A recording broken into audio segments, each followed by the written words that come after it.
নমস্কার। আজকে আন্তর্জাতিক মাতৃভাষা দিবস। একজন বাঙালি হয়ে আমি গর্বিত যে শুধুমাত্র এই সুন্দর ভাষার জন্য মানুষ আত্মত্যাগ করেছিলেন, শহীদ হয়েছিল মানুষ কোনো ভাষার জন্য। এই উদাহরণ একমাত্র বাংলা ভাষাই আছে। আমরা বাংলা ভাষায় কথা বলি, যে ভাষায় রবীন্দ্রনাথ ঠাকুর কথা বলতেন, যে ভাষায় জীবনানন্দ কথা বলতেন, যে ভাষায় নেতাজি কথা বলতেন, যে ভাষায় ক্ষুদিরাম কথা বলতেন, যে ভাষায় প্রফুল্ল চাকি কথা বলতেন, আমরা সে ভাষায় কথা বলি। যে ভাষায় জনগণ মন অধিনায়ক জয় হে লেখা আছে, আমি সে ভাষায় কথা বলি। বঙ্কিমচন্দ্র চট্টোপাধ্যায় যে ভাষায় কথা বলতেন, আমি সে ভাষায় কথা বলি।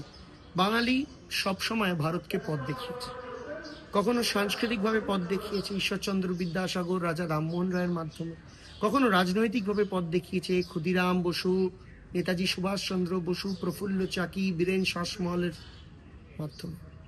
আমরা বাংলার স্বাধীনতা দেখেছি তাম্রলিপ্ত জাতীয় সরকারের মাধ্যমে। সেক্ষেত্রে দাঁড়িয়ে আজকেও বাঙালিরা মাথা উঁচু করে আছে। বাঙালির গর্ব, বাঙালির ইতিহাস, বাংলা ভাষা আমাদের রন্ধ্রে রন্ধ্রে আছে এবং এই গর্ব আমাদের রন্ধ্রে রন্ধ্রে আছে। আজকে বাঙালিকে দাগিয়ে দেওয়া হচ্ছে বাংলাদেশি বলে, বাঙালিকে দাগিয়ে দেওয়া হচ্ছে বিদেশি বলে। বাঙালিকে দেখলেই একটা রাজনৈতিক দল রোহিঙ্গা রোহিঙ্গা করে চেঁচাচ্ছে এবং বাংলা ভাষায় কথা বলার জন্য আজকেও মানুষকে খুন হতে হচ্ছে। আমরা বাঙালি হিসাবে গর্বিত। আমরা মাথা নত সেদিনও করিনি, আজকেও করব না।